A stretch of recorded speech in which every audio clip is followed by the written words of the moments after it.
Good morning વિદ્યાર્થી મિત્રો, કેમ છો? મજામાં ને? ધોરણ 8 વિજ્ઞાન અને ટેકનોલોજીમાં આજે આપણે નવું ચેપ્ટર 6 દહન અને જ્યોત વિશે અભ્યાસ કરીશું. સૌપ્રથમ ચેપ્ટરની અંદર તમે પ્રસ્તાવના સ્વરૂપે માહિતી છે એ જોઈએ. એની પહેલાં દહન અને જ્યોતથી તમે પરિચિત છો.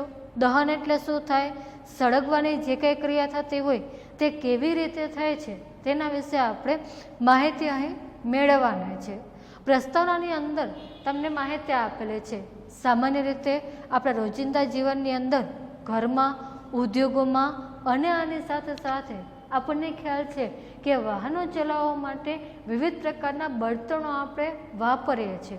આ ચેપ્ટર એટલું સરસ મજાનું છે કે તમે ચેપ્ટર 5ની અંદર જે કંઈ અભ્યાસ કરેલો છે તેની બધી જ વિગત અહીં તમે ફરી પાછું વાપરી અને પ્રશ્નને અનુરૂપ તમે જવાબ છે એ આપી શકશો. હવે પ્રશ્ન તમને અહીં એવો આપેલો છે કે આપણા રોજિંદા જીવનની અંદર ઘરમાં, ઉદ્યોગોમાં અને વાહનો ચલાવવા માટે આપણે બળતણનો ઉપયોગ કરીએ છીએ. આને લગતા તમને કેટલાક ક્વેશ્ચન આપેલા છે. પહેલો પ્રશ્ન કે આપણે ઘરમાં કયા પ્રકારના બળતણનો ઉપયોગ કરીએ છીએ, તો કે એના જવાબની અંદર પ્રાચીન સમયથી લઈ અત્યાર સુધી તમે જોયેલું હશે કે પ્રાચીન સમયમાં બળતણ તરીકે આપણે લાકડાનો ઉપયોગ કરતા. એ જેમ જેમ સમય વધતો ગયો અને આની સાથે સાથે આપણે જેમ ટેકનોલોજી વિકસિત થતી ગઈ અને થોડુંક આપણું માઇન્ડ વિકસિત થયું એ પ્રમાણે આપણે રસોઈમાં બળતણ તરીકે કેરોસીનનો ઉપયોગ કરવા લાગ્યા. અને ત્યારબાદ આજના સમયની અંદર તમે જુઓ છો કે આપણા રસોડાની અંદર એલપીજી ગેસનો બળતણ તરીકે ઉપયોગ કરવામાં આવે છે. આમ રસોઈની અંદર આપણે આપણા ઘરની અંદર એક આવશે લાકડું, બીજું આવશે કેરોસીન અને ત્રીજું આવશે એલપીજી ગેસનો બળતણ તરીકે ઉપયોગ કરીએ છીએ. ત્યારબાદ તમને આ માહિતી આપેલી છે બીજી પ્રશ્ન સ્વરૂપે, વેપાર અને ધંધામાં કેવા પ્રકારના બળતણનો છે એ ઉપયોગ કરવામાં આવે છે. તો ત્યાં પણ અમુક એવા ઉદ્યોગો છે કે જ્યાં બળતણ તરીકે લાકડાનો ઉપયોગ કરી તેને સળગાવવાની ક્રિયા કરી અને પછી ઉદ્યોગોની અંદર જે કંઈ પદાર્થોની બનાવટ કરવામાં આવે છે. પરંતુ અમુક એવા સદ્ધર કારખાના અથવા એના જે પ્લાન્ટ હશે તેની અંદર આવા એલપીજી અને સીએનજી ગેસનો પણ ઉપયોગ કરીને આ પ્રકારે બળતણ છે વાપરવામાં આવે છે. એના પછી ત્રીજું કે જેનાથી તમે હમણાં જ પરિચિત થયા છો, વાહનો ચલાવવા માટે આપણે કયા પ્રકારના બળતણનો વપરાશ કરીએ છીએ, તો કે પ્રાચીન સમયની અંદર તમે જોયેલું હશે કે આપણે વાહન ચલાવવા માટે છે એ કેરોસીનનો ઉપયોગ કરતા. પરંતુ કેરોસીન છે એના કારણે ઉત્પન્ન થતો જે ધુમાડો છે તેને ઓપ્શનમાં રાખી અત્યારે હાલના સમયમાં છે એ વાહનો ચલાવવા માટે પેટ્રોલ અને ડીઝલનો છે એ ઉપયોગ કરવામાં આવે છે. હજુ તમે જોયેલું કે આપણા ચેપ્ટર 5ની અંદર આપણે માહિતી આપેલી કે જો આપણે મનુષ્ય તરીકે આનો આપણે બચાવ ન કરીએ તો થશે શું કે આગામી અમુક વર્ષોની અંદર જ આ પેટ્રોલ અને ડીઝલ છે એ ખૂટી જશે. તો એના વિકલ્પ તરીકે અત્યારે ઘણા બધા વિદ્યાર્થીઓ અથવા એવા તજજ્ઞો દ્વારા છે એના ઓપ્શન માટે હાઇડ્રોજન બળતણ તરીકે છે એ વાપરવામાં આવે છે. અમુક એવા જેટ પ્લેન છે અથવા તો એવા વિમાનો છે કે જેની અંદર શું કરવામાં આવે છે, તો કે હાઇડ્રોજનનો બળતણ તરીકે ઉપયોગ કરવામાં આવે છે. આની સાથે સાથે તમે આગળ માહિતી જોઈ ગયા છો, જેટ પ્લેનની અંદર કેરોસીન છે એ બળતણ તરીકે ઉપયોગ કરવામાં આવે છે. ને આપણા રોજિંદા જીવનની અંદર જે કંઈ વાહનો ચલાવીએ છીએ તેમાં પેટ્રોલ ડીઝલનો આપણે ઉપયોગ કરીએ છીએ. એમ 3 બાબત આપણે જોઈ ગયા, ઘરમાં, ધંધામાં એટલે કે ઉદ્યોગમાં અને વાહનો ચલાવવા માટે આવા જુદા જુદા પ્રકારના આપણે બળતણનો છે એ ઉપયોગ કરીએ છીએ. હવે તમે ક્યારેક તમારા ઘરની અંદર મીણબત્તી છે એ સળગતી જોઈ હશે. આની સાથે સાથે ક્યાંક તમે કોલસાને બળતણ તરીકે સળગતો છે જોયેલો હશે. આ બંને માહિતીની આધારે છે તમને અહીં પ્રશ્ન પૂછેલો છે કે બંને વચ્ચે શું તફાવત છે, તો તરત જ આપણે એનો જવાબ આપી શકીએ છીએ કે મીણબત્તી છે એ જ્યોત સાથે સળગી ઉઠે છે, જ્યારે કોલસો છે એ જ્યોત સાથે સળગતો નથી, તે માત્ર શું કરે છે તો કે પ્રકાશ ઉત્પન્ન કરે છે.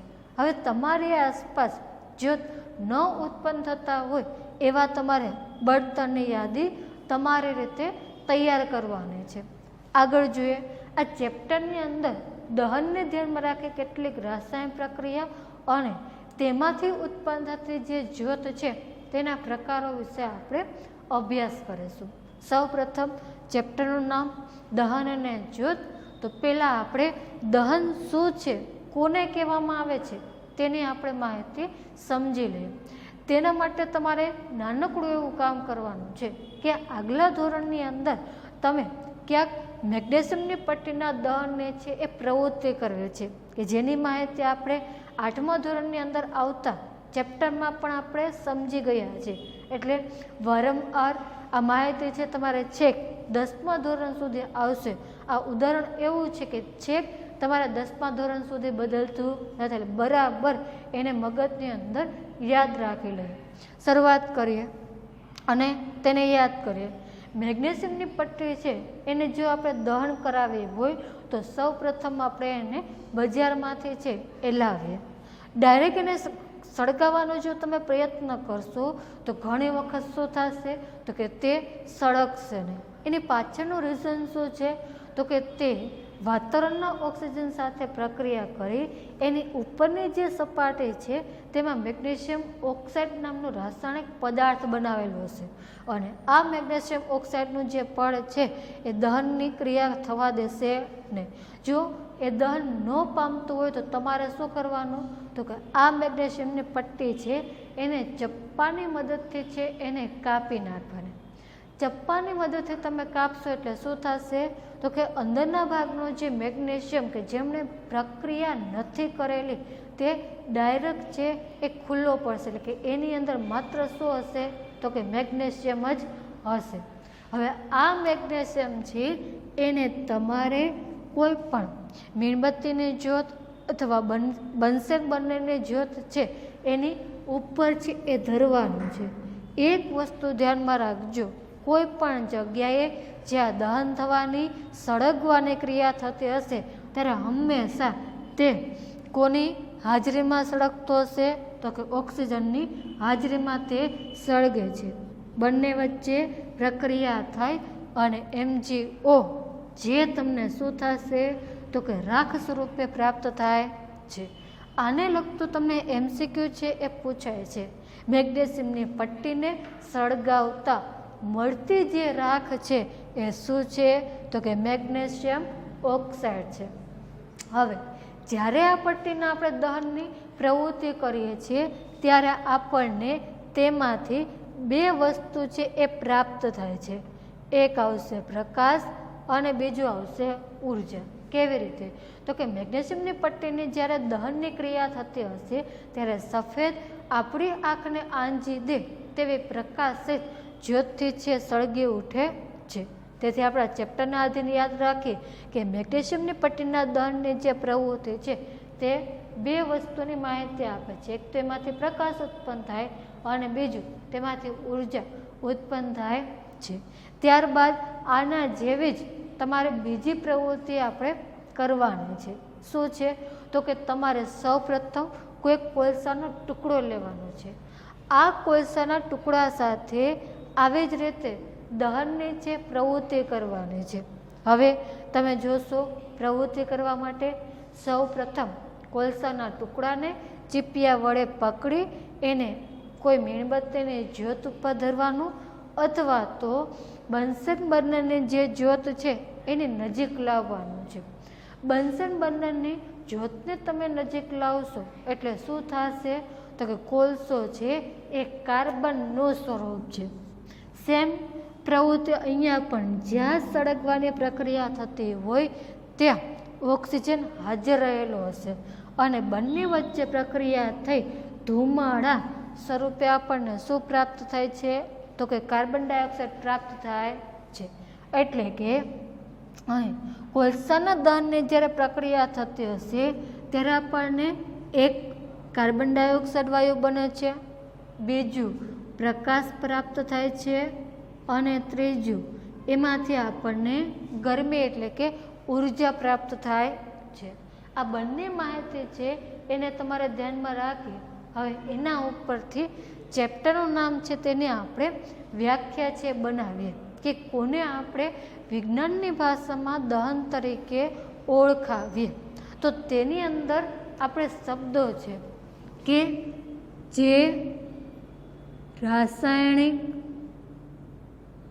પ્રક્રિયા દરમિયાન તે ઓક્સિજન સાથે પ્રક્રિયા કરે અને જો તે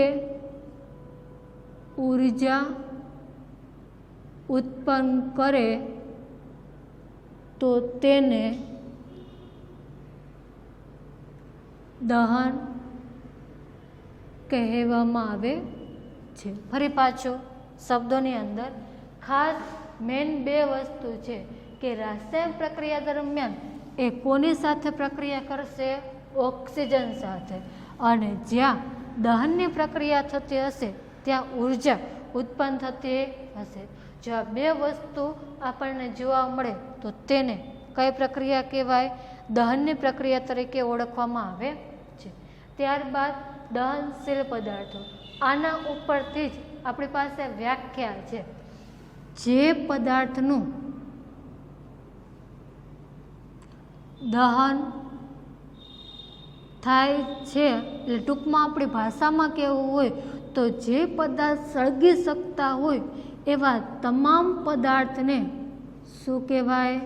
તો કે દહનશીલ પદાર્થ તરીકે ઓળખવામાં આવે છે.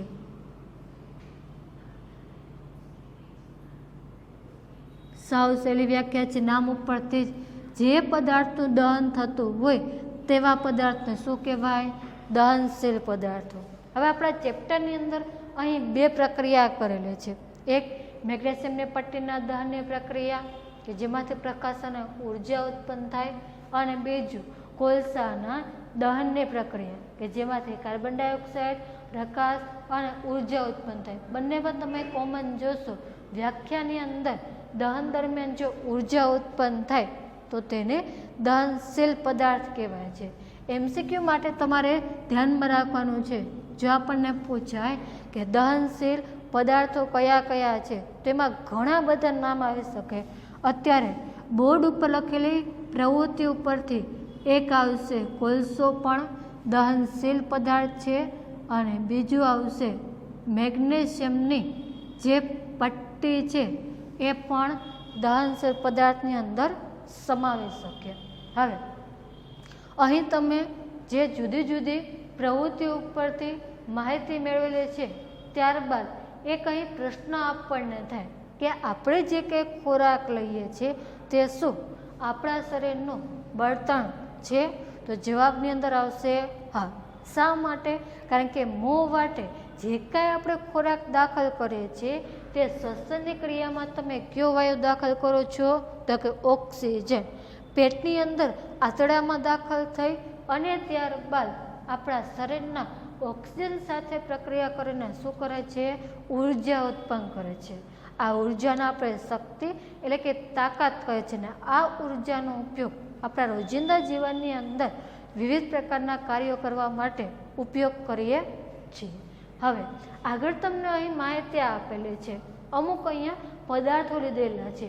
તમે તમારી આસપાસ રોજિંદા જીવનની અંદર થતી ક્રિયા ઉપરથી તે પદાર્થ દહનશીલ છે કે અદહનશીલ છે એની તમારે માહિતી છે એ રાઈટ અને રોંગ સ્વરૂપમાં દર્શાવવાના છે.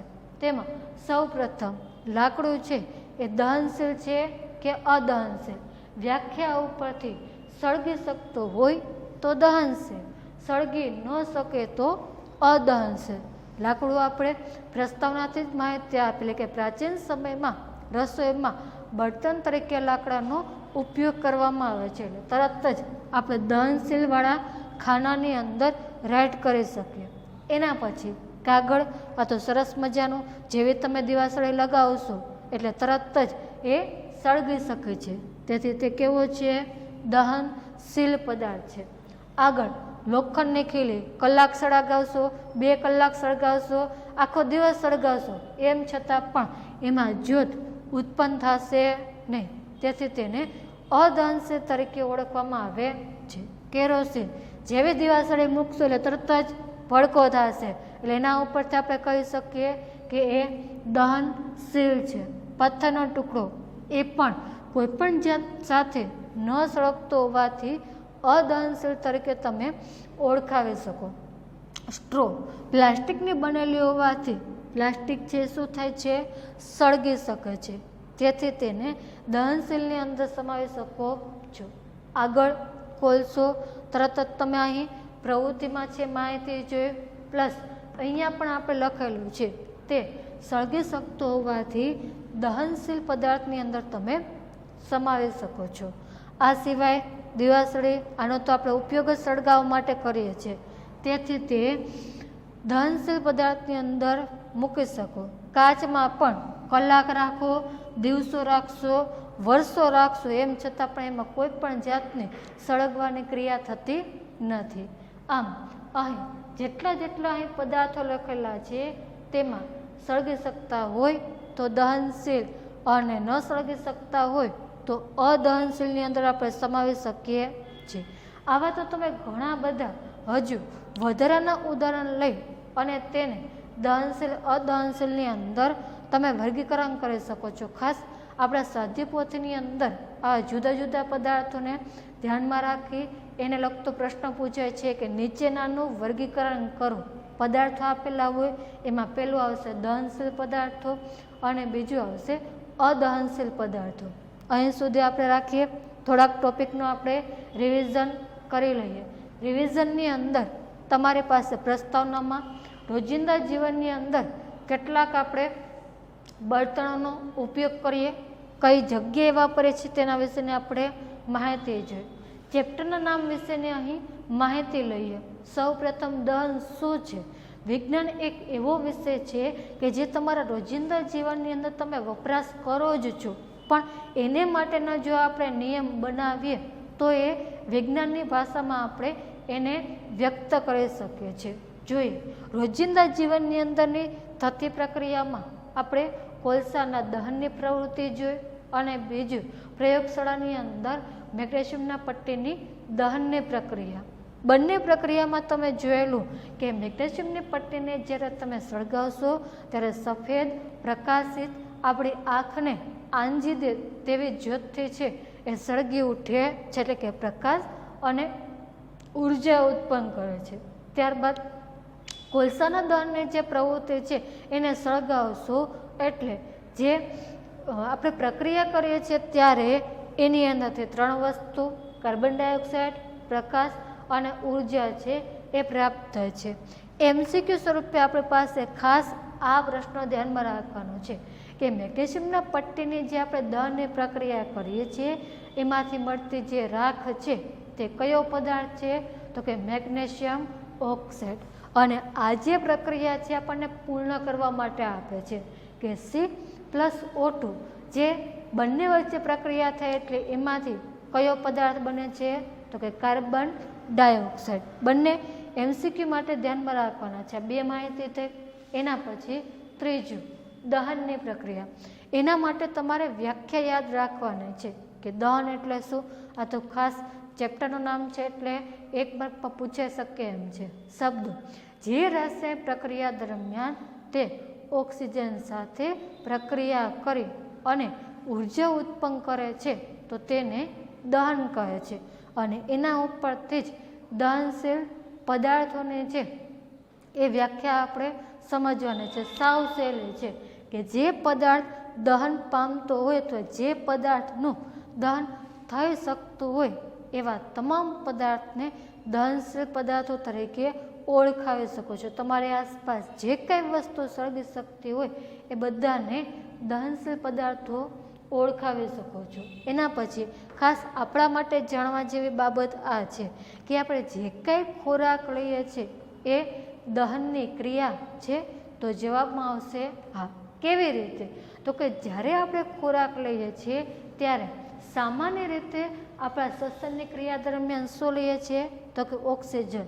ઓક્સિજન સાથે પ્રક્રિયા કરી અને ઉર્જા ઉત્પન્ન કરે છે અને આ ઉર્જાનો આપણે વિવિધ જગ્યાએ ઉપયોગ કરીએ છીએ. તેથી ખોરાક લેવાની જે ક્રિયા છે તેને દહનની ક્રિયામાં તમે સમાવી શકો છો. આ ઉપરાંત આપણે પ્રવૃત્તિની અંદર જુદા જુદા પદાર્થો લીધેલા છે. આ પદાર્થોની અંદર સળગી શકતા હોય તો દહનશીલ અને સળગી ન શકતા હોય તો અદહનશીલ. આ પદાર્થોની અંદર 3 એવા પદાર્થો છે કે જે સળગી શકતા નથી. એમાં લોખંડની ખીલી, પથ્થરનો ટુકડો, કાચ, રેતી, માટી આ બધી જ વસ્તુ છે કે જે સળગી શકતી નથી. પાણી પણ એક એવી વસ્તુ છે કે સળગી શકતી નથી. હવે તો ઘણા બધા તમે ઉદાહરણ છે એ લખી શકો. હવે આજના હોમવર્કની અંદર આપણે જે આ ટોપિક ભણી ગયા છીએ તેમાંથી પહેલું તમારી માટે એક પ્રશ્ન દહન અને દહનશીલ પદાર્થોની